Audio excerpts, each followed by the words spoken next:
Maluha-luha si John Lloyd Cruz nang inaanunsyo niya sa isang live TV special sa GMA7 ang pagbabalik niya sa mundo ng showbiz.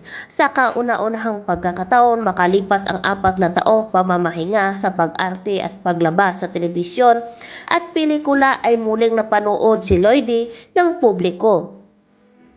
Nangyari ito kahapon at nakasama nga niya ang TV host comedian na si Willie Rebillame para sa live show ng isang online shopping application.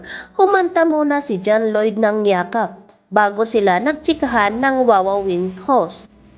Dito nga niya nabanggit na super excited na siya muling makagtrabaho matapos magdesisyong mamuhay ng simple at tahimik noong 2017 at mag-focus sa kanyang personal na buhay.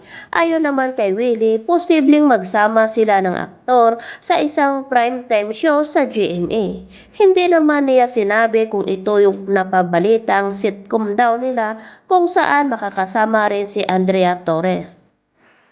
Si Andrea Torres ay ex-girlfriend ni Derek Ramsey na karelasyon na ngayon ni Ellen Adarna na dati namang jowa ni John Lloyd.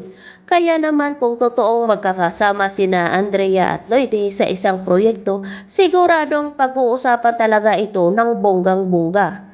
Samantala, tinanong naman ni Willie ang nagbabalik showbiz na aktor kung ano ang pakiramdam na mapapanood ulit siya sa TV ng mga tao. Tanong pa ni Willie, "Welcome back, handa ka na ba? Anong nararamdaman mo ngayon?" Ayon naman dito kay John Lloyd, "Nagpapasalamat sa iyo, nandito ako, excited to be back. Si Kuya Willie, nandito ako dahil sa iyo. Thank you, sagot ni John Lloyd. Mensahe naman sa kanya ni Willie, naiintindihan daw niya ang nararamdaman ni Lloyd. Pinagdaanan ko rin yan. Marami ring taong tumulong sa akin pero ang importante, Lloyd, nakausap kita at nagkausap tayong dalawa.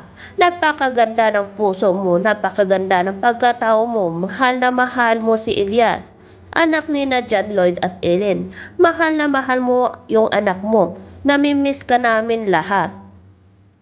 Ang galing mo, fan mo ako, fan mo kaming lahat. Dahil napakabuti mong tao at napakagaling mong artista, sa totoo lang, lahat ng GMA artist gusto kang makasama sa isang pelikula.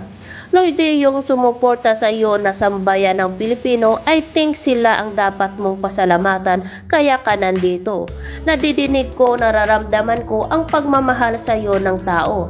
Welcome back sa industriya kung saan ka nagsimula at alam ko dito tayo magtatapos din. Welcome back, John Lloyd Cruz, ang masayang pahayag pa ni Willie Rebillame. Oo nga naman, John Lloyd Cruz, idol, welcome back sa industriya ng showbiz. Sigurado akong hindi lang ako ang masaya dahil nagbabalik showbiz ka na at makikita ka na namin ulit sa TV. Maraming mga fans mo ang masaya sa'yo kasi sa wakas nga ay bumalik ka na sa pagka-showbiz. Kaya good luck sa'yo at pagbutihan mo ang iyong trabaho para na rin sa iyong kinabukasan at marami ka pang mapasayang tao.